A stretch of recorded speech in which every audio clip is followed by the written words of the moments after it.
Hey guys, Bloody Vintage here. Just at my workshop right now, so sorry about the mess on either side.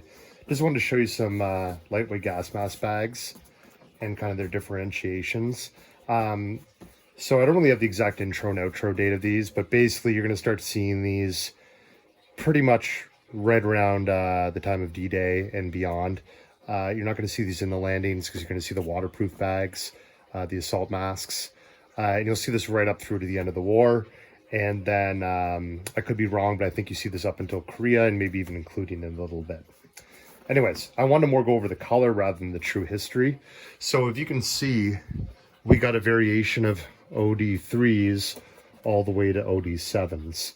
So I'm going to go through it. The gas mask bag has a top strap and a bottom strap. The bottom strap's purpose was to put it around your waist. Ideally. I guess you could put it around your leg as well, like they would in Vietnam almost. And this would go around over your shoulder.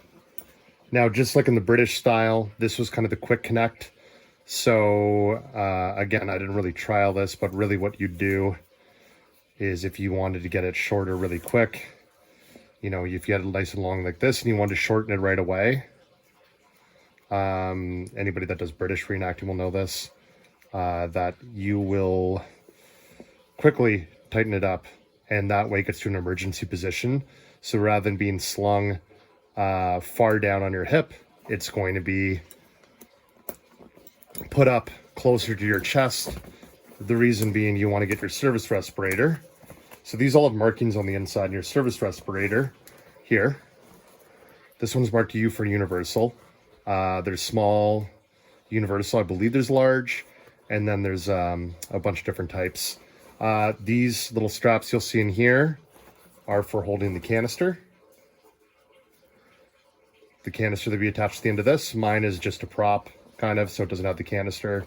And again, you have 3 pockets at the front for different things like your anti-gas goggles, your anti-dimming wipes, things like that. And again, I'm not a gas mask expert, so don't be too hardcore.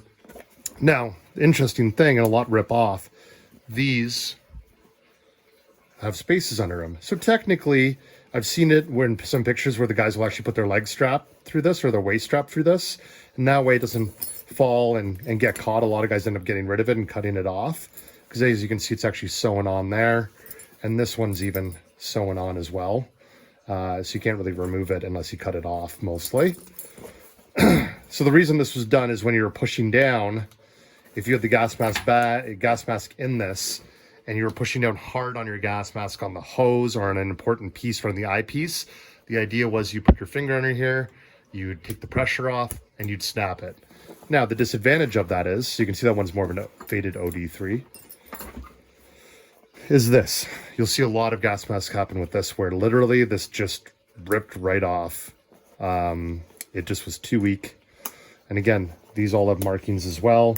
I've yet to find a database saying exactly what model was when or what version was when. Just like the earlier gas masks, there's only model numbers, or I should say versions. Now this one is an interesting one where it's an OD7 backing and an OD3 front. It's kind of transitional. This one has been rigged up, probably post-war, with the GP strap. This one, you can see the bottom one's been removed for easier carrying. And again, kind of same thing inside. This one is interesting. So this is more of an early OD7, closer to what you'd see the early M1944 bags be, things like that. That one's marked as well. Top and bottom on the back. This one's interesting. It's kind of a transitional where this team seems to be OD3, more markings. And then, interestingly enough, an OD3 bottom strap and an OD7 top strap. And then last but not least, just a straight full OD7 strap. And as I've seen pretty much all these, everything was brass fittings and brass clips and everything like that. These ones seem to be maybe steel. But yeah, I just want to run through kind of the usage of these. But again, just one last example of you'd have it nicely slung over your shoulder. Hey, time to get your gas mask on and bring it closer to your face. You would clip it up and instantly shorten this, so it's going to get right up nice and close to you.